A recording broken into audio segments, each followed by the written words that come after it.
السلام علیکم ورحمۃ اللہ وبرکاتہ۔ آج ہم قرآن مجید کے ایک ایسے حصے پر غور کریں گے جو ہر مسلمان کو ہمیشہ الرٹ رہنا سکھاتا ہے۔ ہم دیکھ رہے ہیں سورہ البقرہ کی آیت 75 سے 79۔ پچھلی آیتوں میں اللہ تعالیٰ نے بنی اسرائیل کے عہد توڑنے کا ذکر کیا، مگر ان اگلی 5 آیتوں میں اللہ دو بہت ہی خطرناک کرداروں کو بے نقاب کر رہے ہیں۔ وہ اسکالر جو سچ کو چھپاتے ہیں، دوسرا وہ عام آدمی جو دین میں غفلت کرتا ہے۔ آج کا سبق یہ ہے کہ جب لوگ سچ جان کر بھی اسے بدل دیتے ہیں تو ان کا انجام کیا ہوتا ہے۔ تو چلیے شروع کرتے ہیں آیت 75 سے۔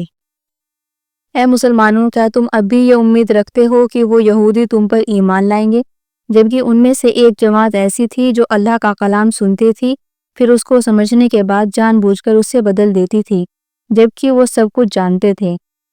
یہ آیت مدینہ کے مسلمانوں سے بات کرتی ہے جو نئے یہودیوں کے ساتھ مل رہے تھے۔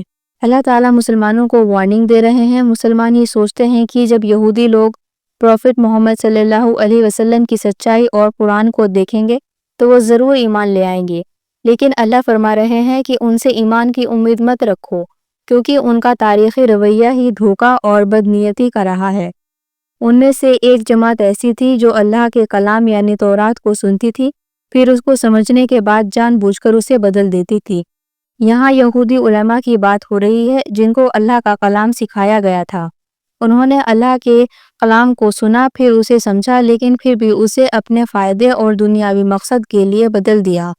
جب وہ اپنی ہی کتاب تورات کو بدل سکتے ہیں جس کا مذہب انہیں مانتا ہے، تو وہ تمہاری باتوں پر کیسے ایمان لائیں گے؟ سب سے بڑا گناہ یہ ہے کہ انہوں نے یہ غلطی انجانے میں نہیں کی، انہوں نے پوری طرح سمجھ بوجھ کر اور جان بوجھ کر اللہ کے حکموں کو چھپایا اور بدلا۔ یہ آیت مسلمانوں کو سکھاتی ہے ہر کسی سے ایمان کی امید نہ رکھو، اپنے دین پر قائم رہو اور دوسروں کے دھوکے میں مت آؤ۔ آیت 76 میں اللہ تعالیٰ فرماتے ہیں، اور جب وہ منافق یہودی ایمان لانے والے مسلمانوں سے ملتے ہیں تو کہتے ہیں ہم بھی ایمان لائے، اور جب وہ آپس میں اکیلے ہوتے ہیں تو ایک دوسرے سے کہتے ہیں کیا تم مسلمانوں سے وہ باتیں بتا دیتے ہو جو اللہ نے تم پر ظاہر کی ہیں، جیسے پروفٹ محمد صلی اللہ علیہ وسلم کی نشانیاں، تاکہ وہ ان باتوں کو تمہارے خلاف تمہارے رب کے پاس حجت کے طور پر استعمال کریں؟ کیا تم عقل نہیں رکھتے؟ یہ آیت یہودیوں کی دو مکھی شخصیت اور ان کے منافقانہ رویے کو ظاہر کرتی ہے۔ یہودیوں میں کچھ ایسے لوگ تھے جو مسلمانوں کے بیچ جا کر منافقت کرتے تھے۔ وہ مسلمانوں سے کہتے تھے کہ ہم پروفٹ محمد صلی اللہ علیہ وسلم کی سچائی کو مانتے ہیں، یا ہم بھی آسمانی کتابوں پر ایمان لاتے ہیں۔ ان کا مقصد صرف مسلمانوں کو دھوکہ دینا اور ان کے راز نکالنا ہوتا تھا تاکہ وہ یہودیوں کی جماعت کو کوئی نقصان نہ پہنچا سکے۔ جب یہی لوگ منافق یہودی اور ان کے سردار آپس میں ملتے تھے تو وہ ان لوگوں پر غصہ کرتے تھے جو مسلمانوں کے سامنے سچائی بول دیتے تھے جو اللہ نے تم پر ظاہر کی ہے، کا مطلب ہے تورات اور انجیل میں پروفٹ محمد صلی اللہ علیہ وسلم کی جو کلیئر نشانیاں دی گئی ہیں، جیسے ان کا نام، ان کا شہر، ان کے ساتھیوں کی نشانیاں۔ یہودی علماء کو یہ ڈر تھا کہ اگر مسلمانوں کو تورات کی سچائی کا پورا پتہ چل گیا تو قیامت کے دن اللہ کے سامنے مسلمان اپنے خلاف یہ گواہی اور ثبوت پیش کر دیں گے، یا اللہ، ان کی کتاب میں آپ کے رسول کی نشانیاں موجود تھیں اور انہوں نے اسے چھپایا۔ اس لیے وہ اپنے لوگوں کو حکم دیتے ہیں کہ کوئی بھی پروفیٹک نشانی مسلمانوں کے سامنے ظاہر نہ کی جائے۔ آیت 77 میں اللہ تعالیٰ فرماتے ہیں، کیا وہ یہودی یہ نہیں جانتے کہ اللہ ہر چیز کو جانتا ہے جسے وہ چھپا رہے ہیں اور جسے وہ ظاہر کرتے ہیں؟ یہ آیت پچھلی آیت 76 سے سیدھا کانٹیکٹ کرتی ہے اور یہودیوں کے سرداروں کی اس دو مکھی اور دھوکے باز حرکت پر ایک سخت اور سیدھا سوال ہے۔ اللہ تعالیٰ ان یہودیوں پر حیرت اور انکار ظاہر کر رہے ہیں۔ پچھلی آیت میں وہ لوگ مسلمانوں سے مل کر ایمان کا دعویٰ کرتے تھے اور آپس میں مل کر سچائی کو چھپانے کی سازش کرتے تھے۔ اللہ پوچھ رہے ہیں کہ کیا وہ اتنے عقل مند ہیں کہ انسانوں سے تو راز چھپا سکتے ہیں، لیکن کیا وہ یہ نہیں جانتے، کیا وہ یہ بھول گئے ہیں کہ اللہ ان کی ہر حرکت دیکھ رہا ہے؟ یہ آیت اللہ کے علم کل کو بہت ہی شاندار طریقے سے ظاہر کرتی ہے۔ ما یسرون، اس میں ان کے دلوں کے راز، ان کی بدنیتی اور وہ سازشیں شامل ہیں جو وہ آپس میں چھپ کر کرتے ہیں۔ جیسے پروفٹ صلی اللہ علیہ وسلم کی نشانیوں کو چھپانا۔ اس میں وہ جھوٹے دعوے شامل ہیں جو وہ مسلمانوں کے سامنے ظاہر کرتے ہیں، جیسے ہم بھی ایمان لائے ہیں۔ یہودیوں نے یہ سوچا تھا کہ مسلمانوں سے اگر سچ چھپا لیا تو وہ دنیا میں بچ جائیں گے اور قیامت کے دن کی حجت سے بھی بچ جائیں گے۔ آیت 78 میں اللہ تعالیٰ فرماتے ہیں، اور ان میں سے یعنی یہودیوں میں سے کچھ ان پڑھ لوگ بھی ہیں جو تورا کو نہیں جانتے سوائے کچھ من گھڑت خواہشوں کے، اور وہ صرف گمان ہی کرتے ہیں۔ پچھلی آیتوں میں یہودی علماء کی بات تھی جو سچ جانتے تھے اور اسے چھپاتے تھے، مگر یہ آیت عام یہودی لوگوں کی بات کرتی ہے جو اپنے مذہب کے بارے میں بہت کم جانتے تھے۔ امیون کا مطلب ہے وہ لوگ جو پڑھے لکھے نہیں ہیں۔ ان میں وہ عام لوگ شامل ہیں جو تورا کو خود پڑھ کر اور سمجھ کر نہیں سمجھ سکتے اور اپنے علماؤں پر پوری طرح سے ڈیپینڈ کرتے تھے۔ اس کا سب سے بڑا نقصان یہ تھا کہ جب ان کے علماء نے سچائی پروفٹ محمد صلی اللہ علیہ وسلم کی نشانیاں چھپائی تو عام لوگ ان کے دھوکے میں آ گئے۔ امانیہ کا مطلب ہے جھوٹی امیدیں۔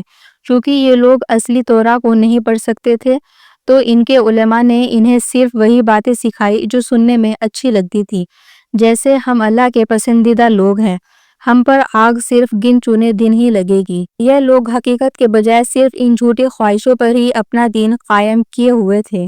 یہ لوگ اپنے دین کے بنیادی اصولوں کے بارے میں بھی یقین کے بجائے صرف گمان کرتے تھے۔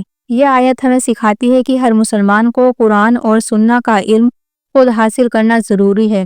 صرف دوسروں کی باتوں پر یقین اور سنی سنائی کہانیوں پر دین قائم کرنا خطرناک ہے۔ آیت 79 میں خالق فرماتے ہیں، تو ہلاکت ہے ان لوگوں کے لیے جو اپنے ہاتھوں سے کتاب لکھتے ہیں پھر کہتے ہیں کہ یہ اللہ کی طرف سے ہے تاکہ اس کے بدلے تھوڑی سی قیمت حاصل کر لیں۔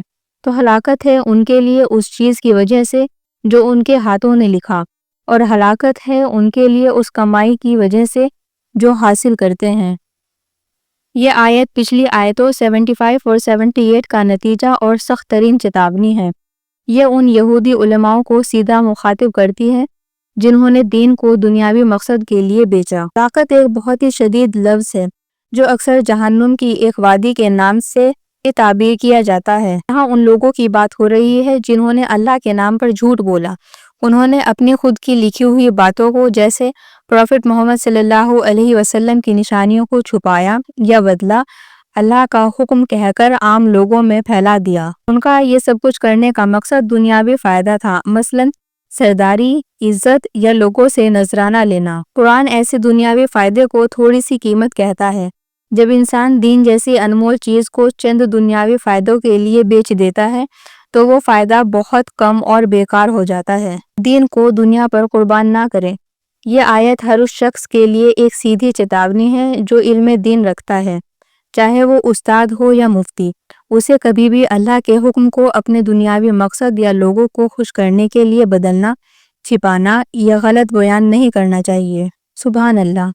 ہم نے دیکھا سورہ البقرہ کی آیت 79 میں اللہ تعالیٰ نے 3 الگ الگ طرح کے لوگوں کے لیے ہلاکت کی ذکر کیا۔ یہ 5 آیتوں کا سیدھا اور آخری سبق ہم مسلمانوں کے لیے یہ ہے: پہلا، اپنے قرآن اور سنت کو خود پڑھو، صرف سنی سنائی باتوں پر ایمان مت رکھو تاکہ کوئی علماء تمہیں دھوکہ نہ دے سکے۔ دوسرا، کبھی بھی دین کے علم کو چھوٹی سی دنیاوی قیمت کے لیے مت بیچو، اللہ کا کلام انمول ہے۔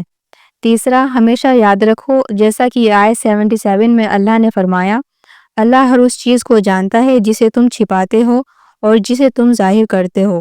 ہمارا رب ہر وقت ہمارے دل میں موجود نیت کو دیکھ رہا ہے۔ اللہ ہم سب کو ہمیشہ حق پر قائم رکھے اور دین کو دنیا پر ترجیح دینے کی توفیق دے، آمین۔ چینل کو لائک، شیئر اور سبسکرائب کرنا نہ بھولیں۔ جزاک اللہ خیر۔